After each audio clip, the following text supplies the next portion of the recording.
Bonjour à tous, je suis avec Luigi Carraro, président de la FIP. Luigi, on est à Roland-Garros, on joue au paddle, c'est magnifique. C'est une surprise, un cadeau, un très beau cadeau que la Fédération française de tennis nous a fait au monde du padel. Voir ici un terrain de padel tout à côté du Philippe Chatrier, c'est quelque chose de fantastique.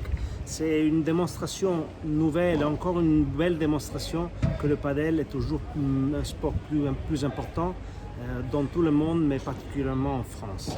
Vraiment une surprise qu'on attendait depuis du temps et aujourd'hui c'est réalité. Qu'est-ce que ça veut dire pour le paddle français d'avoir ce cours ici en face du Châtrier, tu l'as dit. Comment tu vois le développement en France? C'est la plus belle forme de donner de la promotion à ce sport. Être ici, ça veut dire que tout le monde, toutes les personnes qui aiment le sport viennent ici, viennent en France, voyagent dans toute la France pour venir ici, mais aussi des autres pays du monde. Et venir aussi, rentrant dans le Philippe Chatrier et voir les gens qui jouent au padel, c'est la meilleure forme de donner de la promotion à ce sport. Parce que ce sport, qui est le sport pour nous, le meilleur au monde, il a seulement besoin d'une chose, de la promotion. Parce que quand les gens le connaissent, tous les gens, toutes les personnes, on reste totalement enchantés. Donc on a besoin de le faire connaître. On a la chance aujourd'hui qu'en France, on a ce cadeau-là. Dans quelques semaines, à Marbella, il y aura les championnats d'Europe de paddle. Comment tu vois l'équipe française? Il y a des très bons joueurs. Comment tu vois ces joueurs français? Est-ce que tu penses qu'il y a la place d'arriver dans le dernier carré en finale? Moi, je pense que les joueurs et les joueuses françaises, comme toujours, parce que la France elle a une particularité. Toutes les joueuses et les joueurs sont très bons, mais quand ils jouent pour défendre les couleurs de la France, ils sont encore mieux. C'est une particularité française.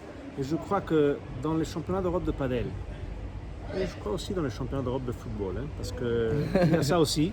Je crois que la France nous en fera des surprises très très bonnes. Vous savez, vous êtes champion d'Europe en femmes, vice-champion d'Europe en monsieur. Et je crois que cette année, ça va être un peu plus dur parce qu'il y a beaucoup plus de pays. On a 18 pays qui vont participer dans celui pour équipe, 21 pays qui jouent pour parejas, ainsi que ça va être un champion d'Europe très important, très dur.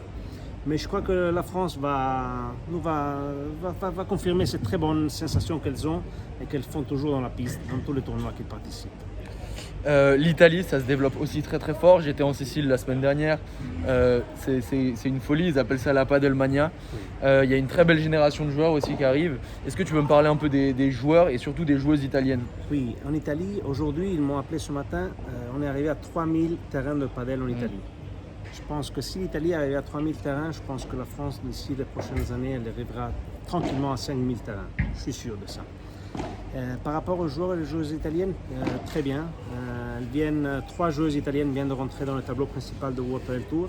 Pour nous, pour moi comme Italien, c'est une très belle satisfaction. Aussi, les joueurs italiens commencent à participer. Vous voyez, les joueurs et les joueuses françaises, elles sont beaucoup plus actifs dans le World Padel Tour. En Italie, les joueurs, ils ont pas du tout encore commencé, pas vraiment commencé comme il faut, mais maintenant ils ont eu un très bon résultat, une coupe italienne, Michele Bruno et Denny Cattaneo, et les trois joueuses italiennes, Chiara Papacena, Giulia Sussarello et Carolina Orsi, ont rentré dans le tableau principal. Ainsi que j'espère qu'aussi l'Italie pourra faire des bons résultats aux championnats d'Europe. Et une petite dernière question, l'Euro de football, un petit pronostic?